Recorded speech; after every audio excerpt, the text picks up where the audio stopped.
By the third day, Henry's ragged American clothes had begun to draw too much attention. In London's wealthiest neighborhoods, finely dressed gentlemen glanced at him as though he were a curiosity, but the shopkeepers greeted him with a sudden and inexplicable warmth. Passing a tailor's shop one afternoon, Henry paused to admire a blue wool suit in the window. Its perfect cut reminded him how ridiculous his patched trousers and frayed cuffs must look. But when he checked his pockets, all he had was the monstrous banknote, which he dared not use casually. After walking past the shop 3 times, Henry finally stepped inside.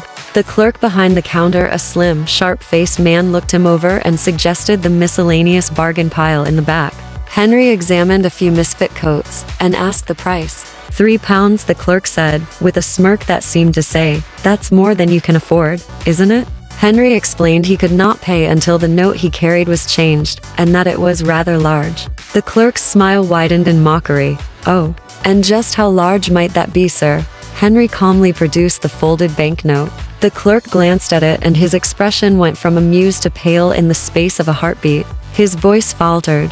"Would you excuse me a moment?" He disappeared through a curtain, and moments later, the owner himself appeared, beaming like a man greeting royalty. The owner apologized for the slight misunderstanding and insisted Henry try on not only the blue suit but several others in fine cloth. He personally measured Henry for a dozen shirts, new boots, and overcoats, promising to deliver them within the week. There was no talk of payment. Instead, the owner assured him, "We shall be honored to serve you, sir, and will be at your disposal for anything you require." Henry left the shop in the new blue suit, looking like a man of fortune.